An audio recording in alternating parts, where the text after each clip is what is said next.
Have you ever caught yourself doing something small, almost invisible, and wondered why it affects you when it doesn't seem to affect anyone else? Not better, not worse, just different. Psychologists say that some behaviors aren't habits at all. They're signals, quiet clues that your brain processes reality on a different setting. And here's the unsettling part. Most people who have these traits never realize how unusual their inner world actually is. Let's start with the first one, because it's almost always misunderstood.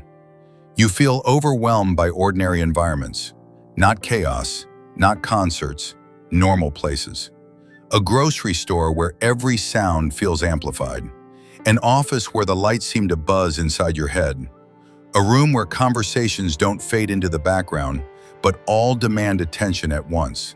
Psychology links this to heightened sensory processing. Your brain doesn't filter aggressively, it absorbs. Like a mixing board where every channel is turned up. This isn't weakness. Studies consistently find this trait in people who are highly perceptive, creative, and analytical. But it comes at a cost. Your mind is always working, which is why silence doesn't feel empty to you. It feels like relief. And that leads to something else you may recognize. You think best when you're alone. Not lonely, not disconnected. Alone. While others recharge through interaction, your clarity comes in quiet moments. Walking at night, staring out a window, sitting still without distraction. Psychologists describe this as a deep, internal cognitive style. Your thoughts aren't fast, they're layered. You replay conversations not from insecurity, but from curiosity. You simulate future outcomes. You question assumptions most people accept without noticing. To others, this can look like distance, but inside, your mind is building models of the world. You also replay past conversations more than most people. Not just the embarrassing ones, almost all of them. Your brain doesn't discard data easily. It stores, revisits, reframes. And yet, paradoxically, there are moments when you disappear completely into focus. Hours pass. The world fades. There is only the task. And then suddenly you step back. You observe yourself thinking. Psychologists call this meta-awareness. You don't just think. You think about how you're thinking. This ability is rare. It's why people like this are often drawn to philosophy, strategy, art, and solving problems others give up on. Then there's a sign that quietly separates you from the crowd. You question the normal life path, timelines, career ladders, unspoken expectations. You don't automatically reject them, but you don't accept them blindly either. Psychology calls this independent cognitive framing. Your mind doesn't rely on social defaults. You construct meaning for yourself. And this makes some people uncomfortable.